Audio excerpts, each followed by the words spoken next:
Okay. Today, two topics. First topic, 2.3. I think I can finish 2.3 today, and then turn to section 2.8 and 2.9. I combine these two sections to present.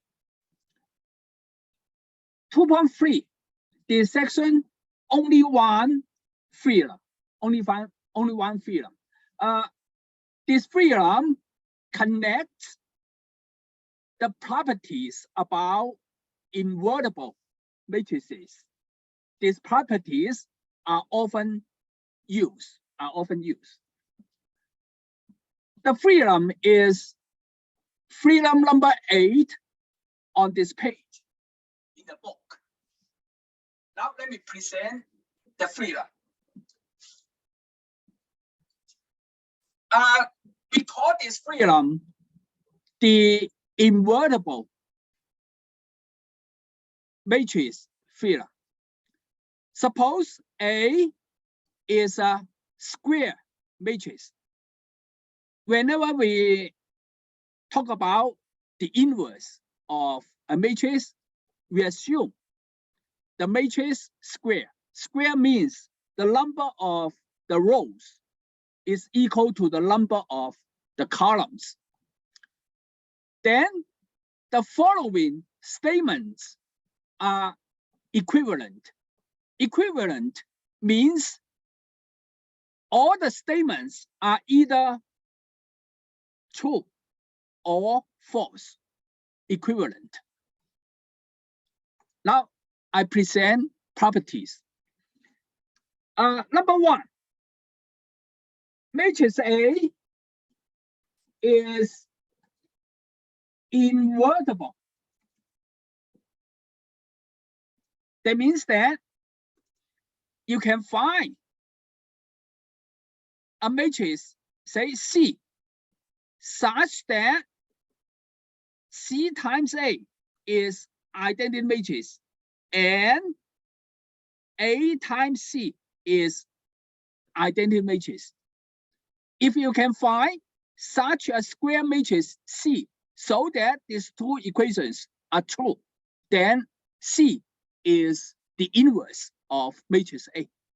And also we call matrix A invertible. That is the definition of the inverse of a matrix.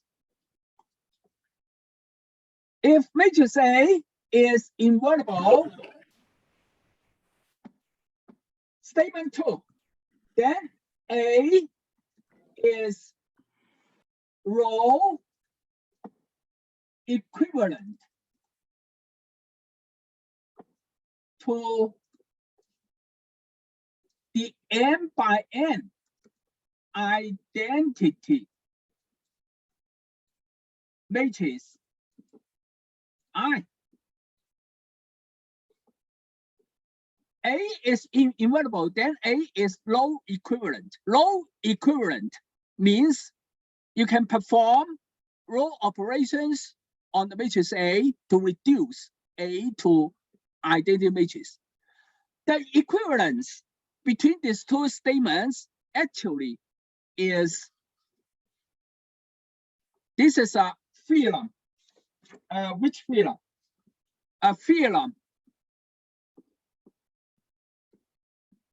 13.2 in the notes. Yeah.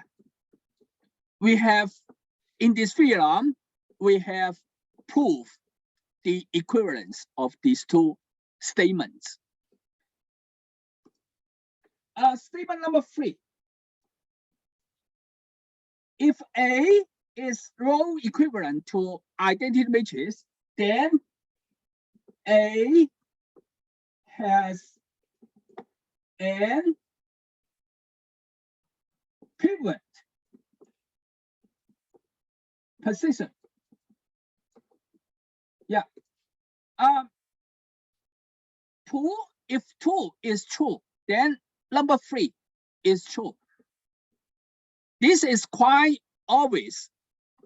If I can perform a sequence of row operations on A and reduce A to identity matrix, then each column of matrix A contains a pivot position. Because A is n by n, so n columns, all n columns contain pivot positions. Therefore, matrix A has n pivot positions. Yeah. So if 2 is true, then 3 is true. This is always. If statement 3 is true, then statement 4 must be true. The equation Ax is equal to 0. Right hand side is 0. So this equation is homogeneous linear system. The equation has only the trivial solution. For a homogeneous linear system, the 0 solution is called trivial solution. Okay, now number 3. Statement number 3. Suppose it is true, then we have statement number 4. Why? Okay. The proof is okay. A has n pivot position, then this equation only has trivial solution. How to see this? Solve this linear system. Solve. Okay. Augmented matrix together with right side. Coefficient matrix together with right hand side. Then this is our augmented matrix. Now let me reduce this augmented matrix to epsilon form. Assume matrix A has n pivot positions. Now reduce. So the epsilon form must be in this form. One position non-zero. Then the other positions can be any number. Then total position is non-zero. Any number and so on. The n position non-zero, right? So 0, 0, 0. Okay, right hand side always 0. Yeah, matrix A has n pivot positions, so the epsilon form must be this form. Okay, now because the main diagonal entries are all non-zeros, backward elimination, then I can further reduce this augmented matrix to identity matrix and then 0, 0. Yeah. Okay. The final augmented matrix says that all the solutions, all the unknowns must be 0. Therefore, this equation has only the trivial solution. So from statement 3, we have statement 4. Now from statement 4, we have statement 5. The columns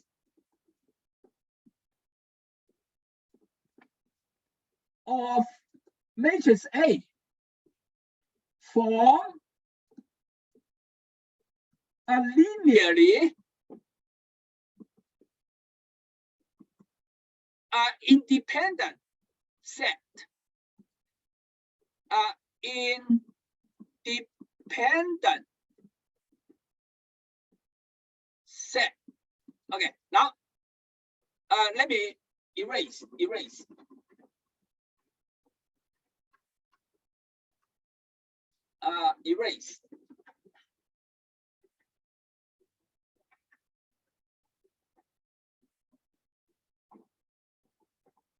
Okay. How to see? Okay. Suppose statement 4 is true, then we have statement 5. Okay. How to prove this? Okay. The columns form independent set. Let me cut the matrix A into columns. First column, say A1. Second column, A2. How many columns? I assume matrix A is n by n, so n columns. Each column is a vector. These n columns form a set of vectors. Now this set is linearly independent set. What it means, linearly independent set. Go back to the definition about linearly independent set. By definition, we need to solve this vector equation. Unknown times the first vector plus unknown times second vector plus unknown times the last vector is 0. Okay, is 0. If this vector equation has only trivial solution, then the set is a linearly independent set. That is definition. But the left-hand side, a number times a vector plus a number times a vector plus a number times a vector. Actually, this is a matrix A times the unknown vector, right? A matrix times a vector is linear combination of the columns of the matrix A. Now, by statement number 4, this matrix has only trivial solution, only 0 solution. Statement 4. So therefore, the vector equation has only trivial solution. Therefore, the set of the columns of the matrix A is linearly independent by definition. So if number 4 is true, then number 5 must be true. Okay, now next, assume number 5 is true, then number 6 must be true. Okay, number 6. What number 6 says? The equation AX is equal to B. Now this time, this equation, because the right side is non-zero, so this equation is non-homogeneous equation.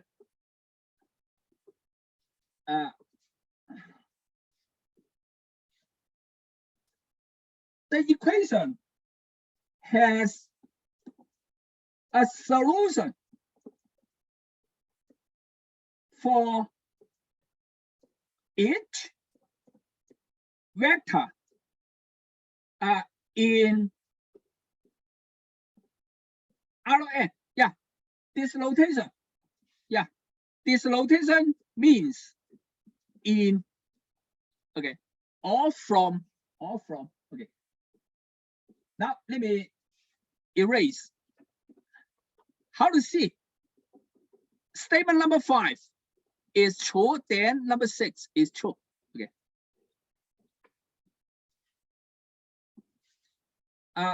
5 is true, suppose, then 6 must be true. The columns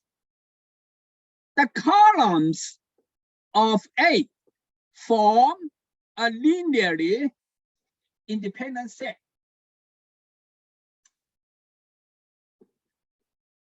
Suppose 5 is true, then AX is 0. The columns has a form a linearly independent set. Okay. Then this vector equation, unknown times the first column plus unknown times second column, unknown times the third column, unknown xn times the last column is 0. The columns linearly independent set. Then this vector equation has only trivial solution by definition. But this vector equation is this matrix equation.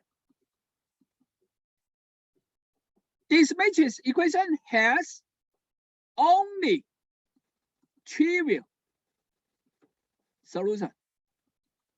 Same thing, right? This vector equation actually is this matrix equation. Now, this matrix equation has only trivial solution. What it means? That means that low free variable,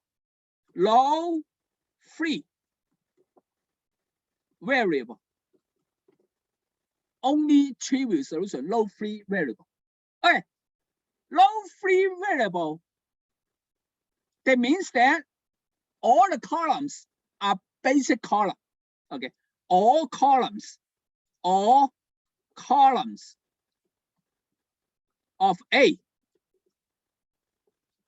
are pivot columns,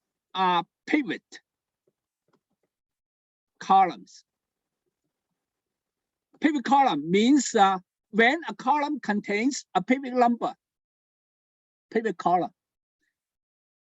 All columns are pivot column. Okay, now let me solve this equation now. Okay, now solve this equation. Now solve this equation. This equation must have a solution. Okay, how to solve this linear system?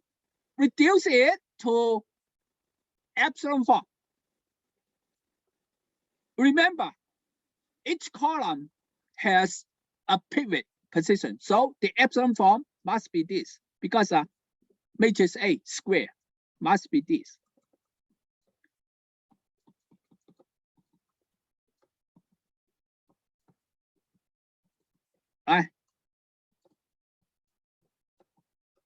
And then right-hand side can be any number. Yeah, any number.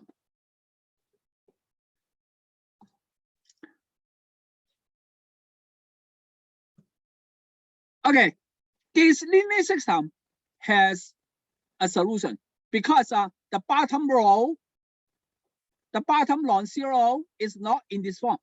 0, 0, 0, then non-zero, not in this form.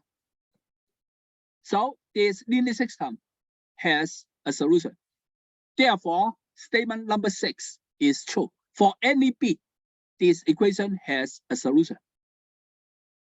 Okay.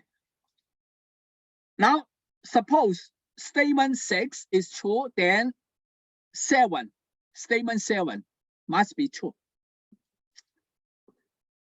Statement 7.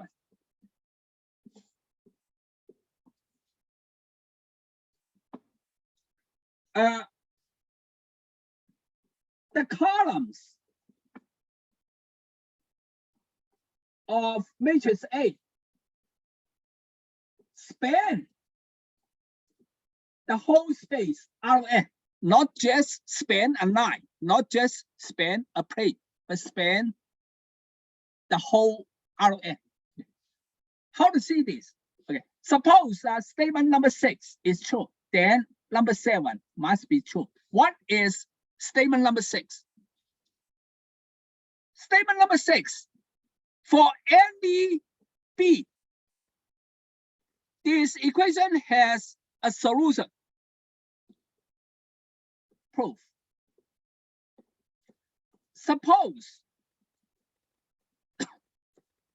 AX is equal to B has a solution for any B in Rn. What it means? Let me write the left side in linear combination. The left side actually is this: x1 times first column, x2 second column, and xn, the last column, is B. Yeah, this vector equation has a solution for any B in Rn. When a vector can be written as a linear combination of some other vectors, we say that the vector can be spanned by those other vectors. So for any B, we have a linear combination. There is a solution of A1, A2, AN. So A1, A2, AN span any vector in Rn. So therefore, the columns of matrix A span the whole space Rn. So if 6 is true, then 7 also true.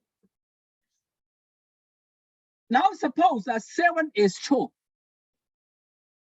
Statement number 8 must be true. Statement number 8. There is an m by n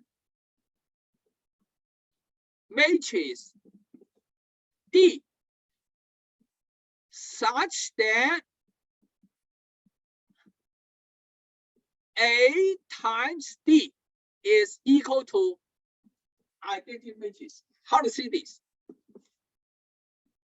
Number 7 is true, suppose. Then we have number 8. All right, proof.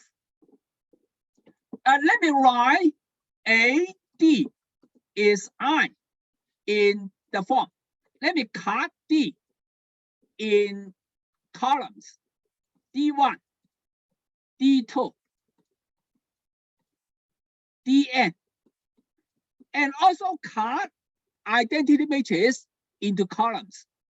Say E1, E2, En. A matrix times a matrix by one of the two formulas. There are two formulas to compute a matrix times a matrix. The first formula says that the first matrix times all the columns of the second matrix.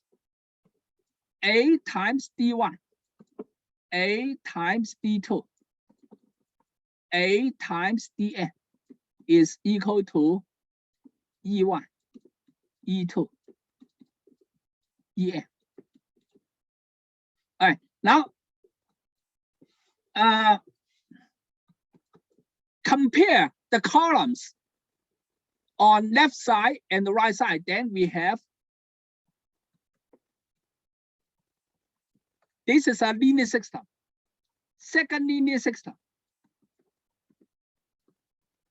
And last linear system. Okay. We assume number 7 is true. The columns span Rn. So this linear system has a solution, right? Because number 7, I assume it is true. So this linear system has a solution. And also this linear system has a solution. For any vector, right-hand side vector, the linear system has a solution. Yeah. All linear system has solution. So that means that such a D indeed exists. exists because no, this linear system has a solution. Then we have the first column of D. This linear system has a solution. We have second column of D. This linear system has a solution. Then we have the last column of D. So indeed, we can find such a D so that A times D is identity matrix. When number 7 is true, then number 8 is true. Is true. Okay, now if number 8 is true, then number 9 is true.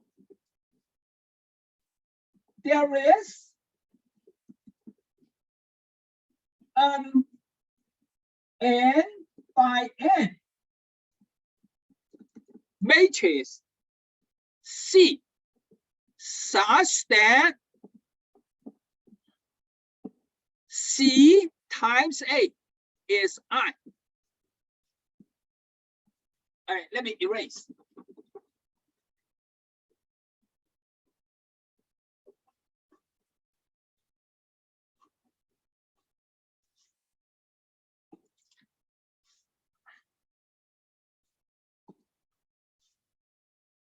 Suppose number 8, statement number 8 is true, then number 9 must be true. Okay. Number 8 says that there is a matrix D such that A times D is I. Theoretically, we have proved that a matrix times another matrix is identity matrix. Then we can switch A and D. This is well known. A matrix times another matrix is identity matrix. Then we can switch these two matrices to get this equation. So we must have D times A is I. This C is this D is D. There is a D so that A times D is I. Then D times A is I. That D is the C here.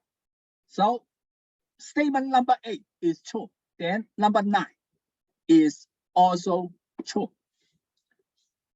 Now suppose number 9 is true, then number 10 must be true.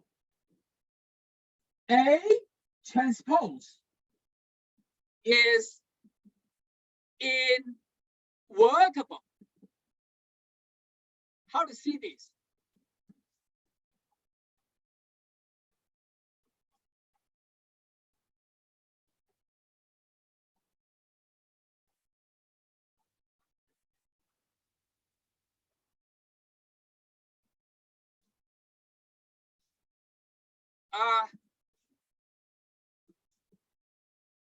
Statement number 9 is true. Then we must have statement number 10 proof. Statement number 9 says that there is a C such that C times A is identity matrix. Now I take transpose on the both sides. Take transpose. Take transpose. About transpose, there is a property. The product of the transpose of a product is equal to the product of transpose in reverse order. So the left side is A transpose times C transpose. Identity matrix take transpose is identity matrix itself. Now we can find a matrix. This is a matrix. C transpose is a matrix. We can find a matrix such that A transpose times that matrix is identity matrix. Then by the inverse of a matrix. Yeah, inverse is equal to C transpose. Yeah, C transpose is the inverse of this matrix. This is a definition. A matrix times a matrix is I. Then the second matrix is the inverse of the first matrix. So therefore, yeah, we have found the inverse. So this matrix is invertible. Invertible. So this is a statement 10. If statement 9, then statement 10 is true. Is true. Okay. Now, finally, if statement 10 is true, then statement 1 must be true. I complete a circle. Complete a circle. Statement 1. What statement 1 is? Statement 1 is A is invertible. If A transpose is invertible, then A is invertible. How to prove? If A transpose is invertible, what it means? A transpose has an inverse. Inverse. There is a C, a matrix C, such that C times A transpose is identity matrix. Yeah, this matrix is invertible. Then by definition, we can find a matrix C so that C times this matrix is one identity. Now, from this equation, I take transpose on the both sides. Okay. Then the left side is A transpose times C transpose is I. A transpose, then transpose again, it is A. Now, this equation says that A times the matrix, some matrix is I. So A is invertible. So this is statement number one. So if statement 10 is true, statement 1 is true. I complete a circle. Therefore, all these 10 statements are equivalent. If 1 is true, then all are true. If 1 is false, all are false. This is section 2.3, one field, 10 statements. Next, let me show you examples about how to use this theorem to answer some questions. Take a look. 4 examples.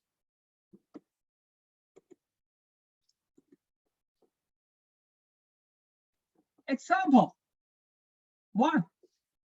4 questions. Can a square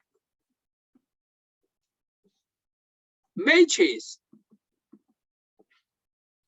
with 2 identical columns be invertible? Okay. Why? explain your answer. Okay, solution. Two columns are identical. Say, for example, take a look at this example. 1, 2, 3. 1, 2, 3. 4, 5, 6. This square matrix, the first two columns are identical. Now, in general, when an n by n matrix with two identical columns, then the matrix is invertible. The answer is no. But why no? Okay. Suppose A, this is an n by n. A1, A2, AN.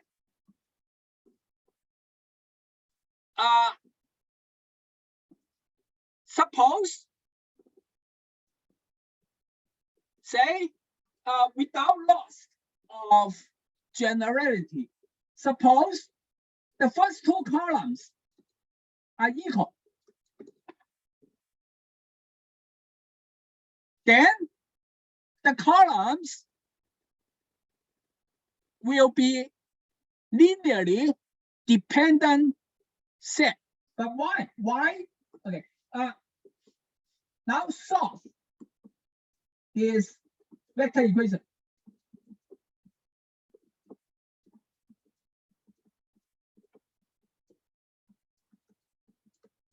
This vector equation has non-zero solution. If the vector equation has a non-zero solution, which solution? Yeah, this solution. Say x1 is 1, x2 is -1. So 1 times a1 plus -1 times a2. I assume a1 is equal to a2. So 1 times a1 plus -1 times a2 is 0. The other unknowns, I set them to 0. Then this is a solution of this vector equation, non-zero solution. So the columns of A form a linearly dependent set. Okay. Then go back to the theorem. Statement number 5. The columns of the matrix form a linearly independent set, then A is invertible. Now the columns form a linearly dependent set. So by statement number 5, A is not invertible. So conclusion, A is not invertible by statement number 5 in the field.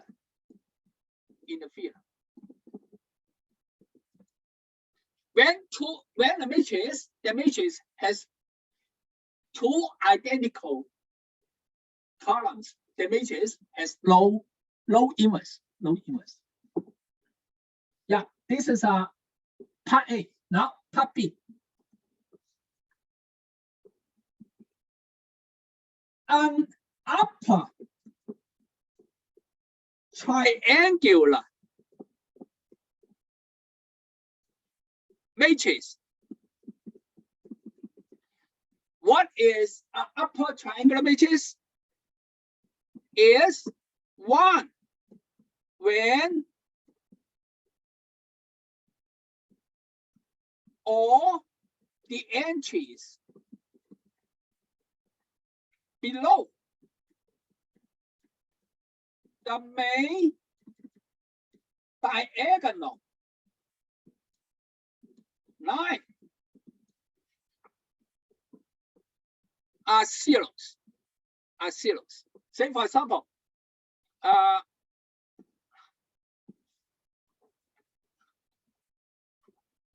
upper triangular matrix, say 1, 2, 3, 0, 4, 5, 0, 0, 6. This matrix is an upper triangular matrix. Main diagonal line is here. All the entries below main diagonal line are zeros. Upper triangle. Now the question is, when is a square upper triangular matrix invertible?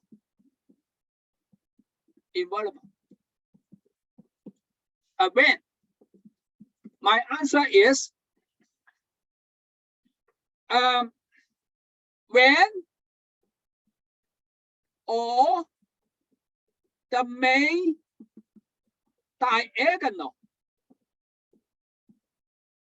entries are non-zero. When and only when are non-zeros. Okay. The matrix, the upper triangular matrix, is invertible.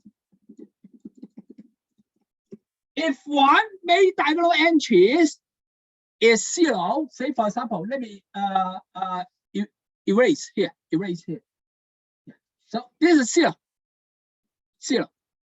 Then this matrix is not invertible because how many pivot entries? One pivot entry, two pivot entry. I can use this to eliminate number 6, to make number 6 0. So this matrix has just 2 pivot position. It is because, okay, it is because if one main diagonal entry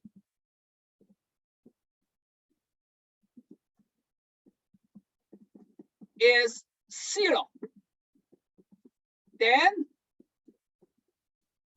the matrix,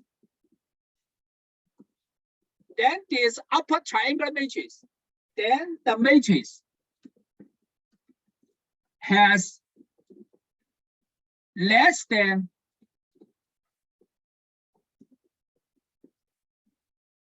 n pivots. Okay, then go back to the theorem. Matrix A is invertible, then A has n pivot positions. Now less than n pivot position, the matrix is not invertible. If one entry is 0, then the matrix has less than n pivot position. Then the matrix is not invertible by statement.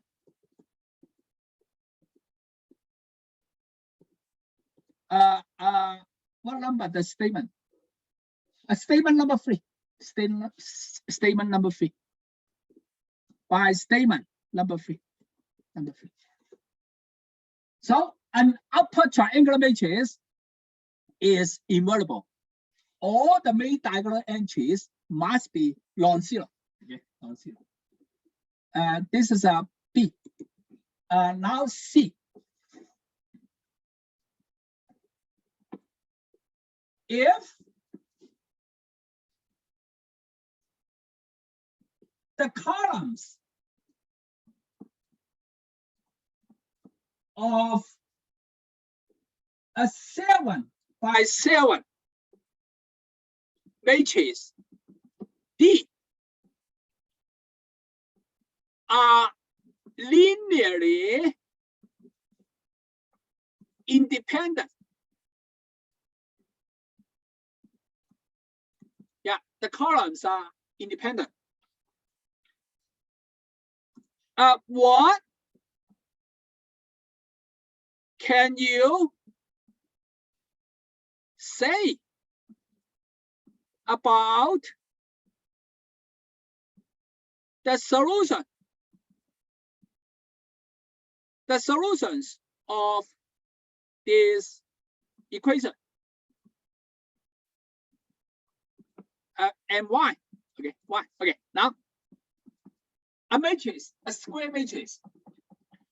The columns are linearly independent. Then by one statement, which statement?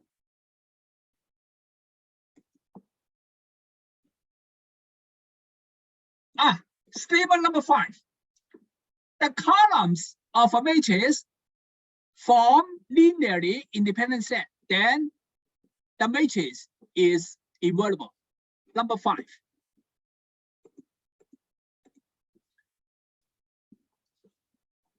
By statement number 5, this matrix D is invertible. Invertible. So the linear system has one and only one solution. Why? Because I can multiply the inverse to the equation from the left-hand side. D inverse times D, identity matrix. Identity matrix times the vector itself.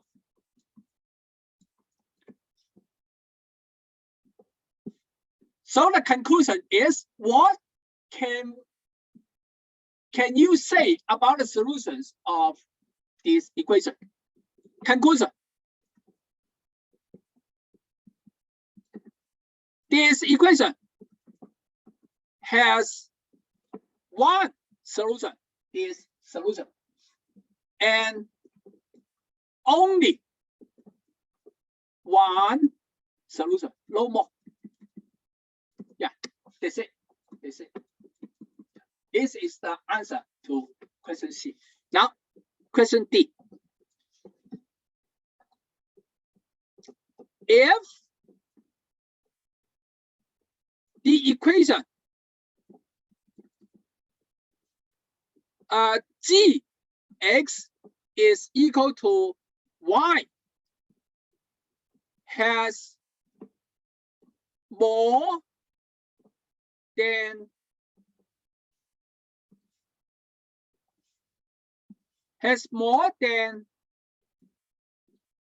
one solution for some y in Rn. Can the columns of G span Rn y? Right, now solution. If for some y, this equation has more than one solution, then coefficient matrix is not invertible. Because if coefficient matrix is invertible, this equation has one and only one solution.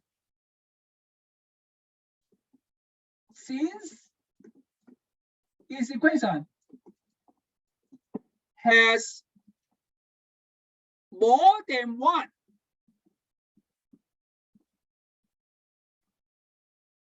solutions, more than one solution, G must be not invertible. If G is invertible, then I move G to the right side. We see that only one solution, no more. Okay, now G is not invertible, then go back to the statements in the theorem. The column of G span the whole space Rn or not. Let me see. Statement number 7. When matrix A is invertible, the columns span the whole space. Now, matrix G is not invertible, so the columns of G don't span Rn by statement number 7. By statement number 7.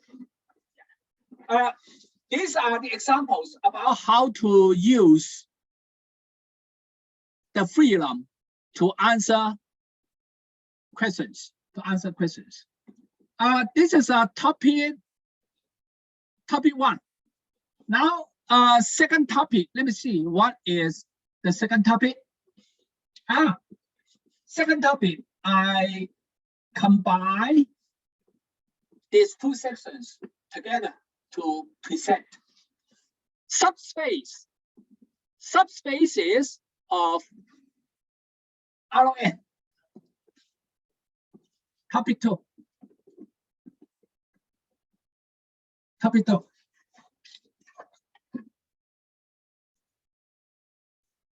Before I present this topic, take a review about some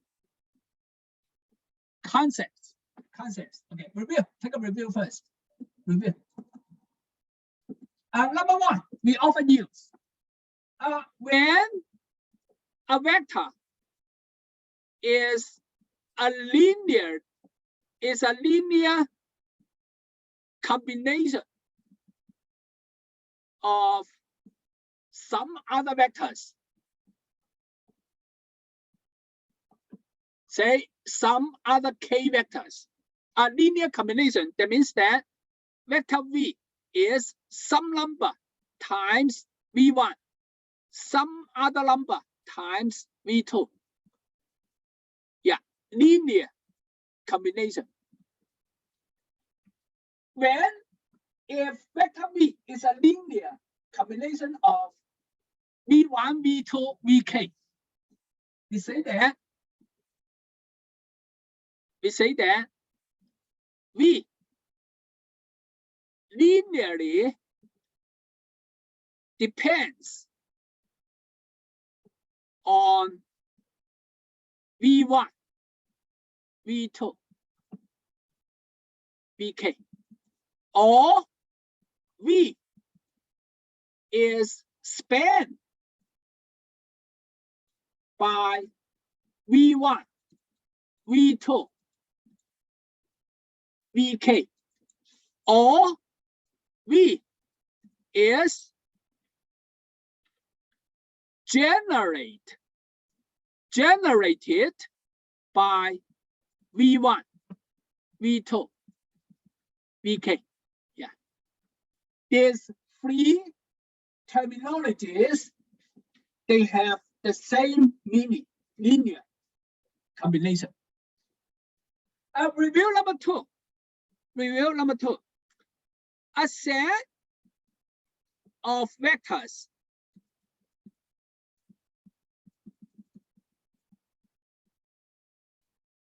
is a linearly dependent set. By definition, you need to solve a vector equation. That vector equation has non-zero solution. Then the set is linearly dependent. We also have one theorem. A set is linearly dependent set if and only if one vector in S linearly depends on the other vectors in S. Linearly dependent. That means that linear combination. Yeah, this is a theorem. In my notes, it is a theorem 10.3 in notes. Yeah. All right. How about linearly independent set? A set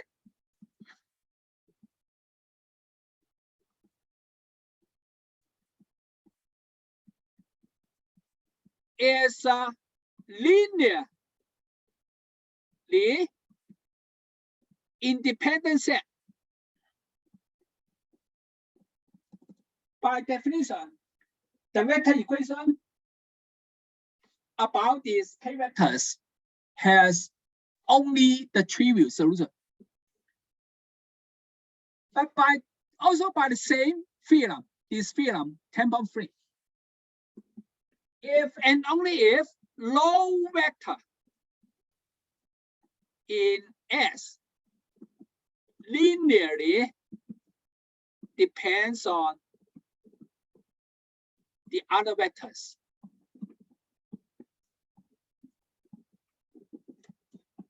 In the set. Yeah. Low vector can be written as a linear combination of the other vectors. Yeah. This is our review about some key points, and we often use these three in this topic 2 in section 2.8 and 2.9. Okay. Now let me present the topic. Subspaces of Rn. R3 is usually called a three-dimensional space. Right? This is well known. Yeah. Imagine that this is R3. The origin is here. Origin is a vector. A vector is a point, right? R3 usually we call it a three-dimensional space. A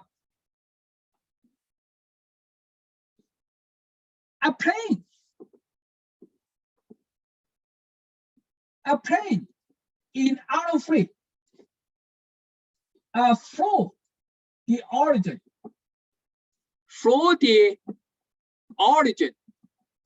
0.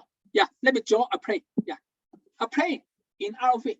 Yeah, the plane contains the origin. How people call this plane?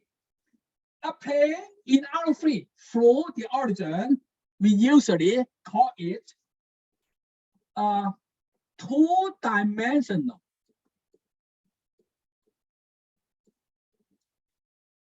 Because this plane is inside R3, we call it two-dimensional subspace. It is a space. A plane is a space. Because this plane is inside R3, so subspace of R3. How about a line?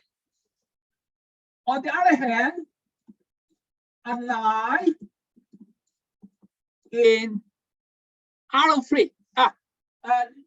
Let me draw a line through the origin. Say, okay, here, this line. Through the origin. Yeah, okay. A line in R3 passing through the origin how people call this line? A one-dimensional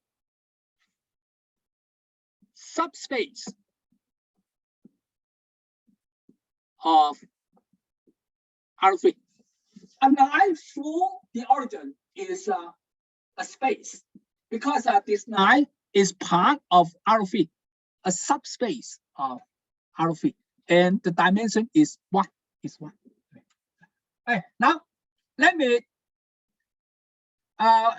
generalize this subspace concept to Rn, and can be any number.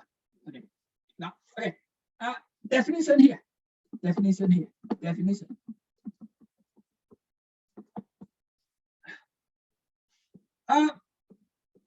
Let H be a set of Rn. Yeah, a set of Rn. Yeah, this line, this red line is a set of points of R3. This green plane is a set of points in R3. Let H be a set of Rn if H has the following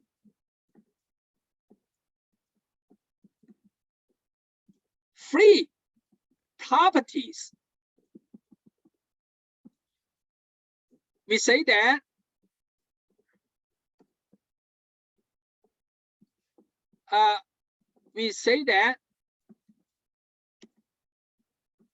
H is a subspace of Rn. Yeah, if the set has the following free properties, then H is a subspace of Rn. Or simply H is a space.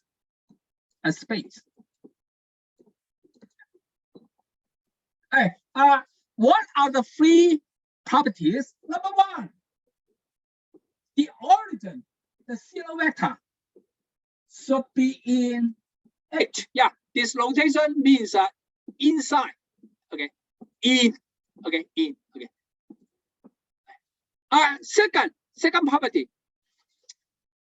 For each vector in H and a second vector in H, yeah, U and V, arbitrary chosen vectors from H.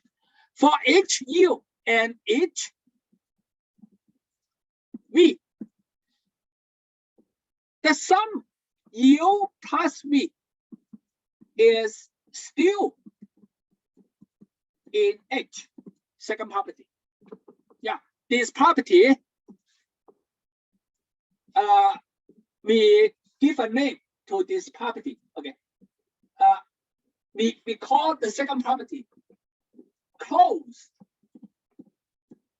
under addition. H is closed under addition. Any two vectors from H, the sum still in H. Property number 3. For each scalar, a scalar is a number, and each vector in H, C times the vector is still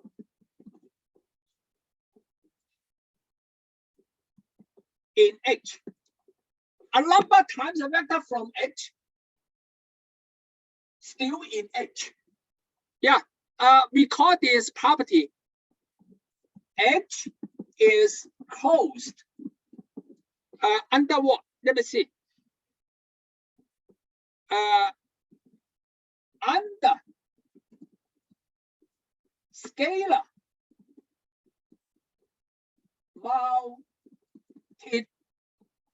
multiplication. Yeah. If a set H has these three properties, then the set is called a space, a subspace of Rn. Okay, take a look at the green plate, at this green plate. Okay. Property number one, I suppose the green plane contains the origin. So property one is true. Now, property two, let me pick two vectors on the green plate. Yeah, pick this vector and then pick this vector on the green plate. The sum, how to perform sum of two vectors. Parallelogram rule. Okay, draw a parallelogram. Then the diagonal is the sum. Yeah, the diagonal, because this vector and this vector on the plane. Parallelogram is on the plane. So diagonal is on the plane. So the sum still in the plane. How about property number three? Arbitrary number times arbitrary vector on the plane. Yeah. Say, let me pick arbitrary pick vector on the green plane. And then arbitrary pick a number, C. Then C times this vector, of course, still on. This is C times U. This is U. Of course, still on the green plane. So satisfy property number three. So therefore, this green plane is a subspace of R3. Similarly, this red line also has these three properties. So the red line is a subspace of R3. Okay. To study mathematics, definitions are very important. Okay. Always refer to definitions when you solve a problem. Okay, now let me show you examples about subspaces. Okay, subspaces. Okay. First example, take a look. Example one under the second topic. Okay. Number one, if I view Rn as a set of Rn, then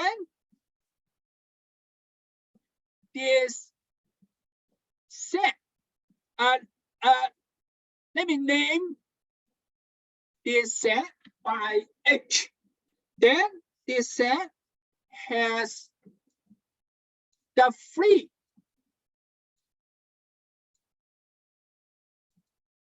properties in the definition, right? This set H contains 0, the origin, and any two vectors from the set H, their sum still in H. Any number times a vector in H, still in H. So this set H is a space. So H, by H, I mean Rn, is a subspace of Rn. Yeah, it turns out that this subspace is the largest, okay, subspace of Rn. Rn has many subspaces, but the largest one is this one. Okay, this one. Then how about the smallest subspace in Rn? Number two. Let H be the set of zero, a single vector. Okay, yeah, this set has only one vector, zero vector. Okay. Then this set has all the free properties in the definition, right? Property number one, zero should be in the set, of course. Zero is in the set. Any two vectors in the set, the sum is still in the set. Any two vectors. See? Yeah, zero plus zero. Any two vectors from this set. Still in the set. Yeah, still in the set. Correct. Any number times any vector in the set. Yeah, still zero. Yeah, still in H. So therefore, this H is a subspace. So H is a subspace of Rn. Now this time, this subspace is the small list subspace of Rn. Today, only these two examples about subspaces, and Thursday I present more examples about subspace.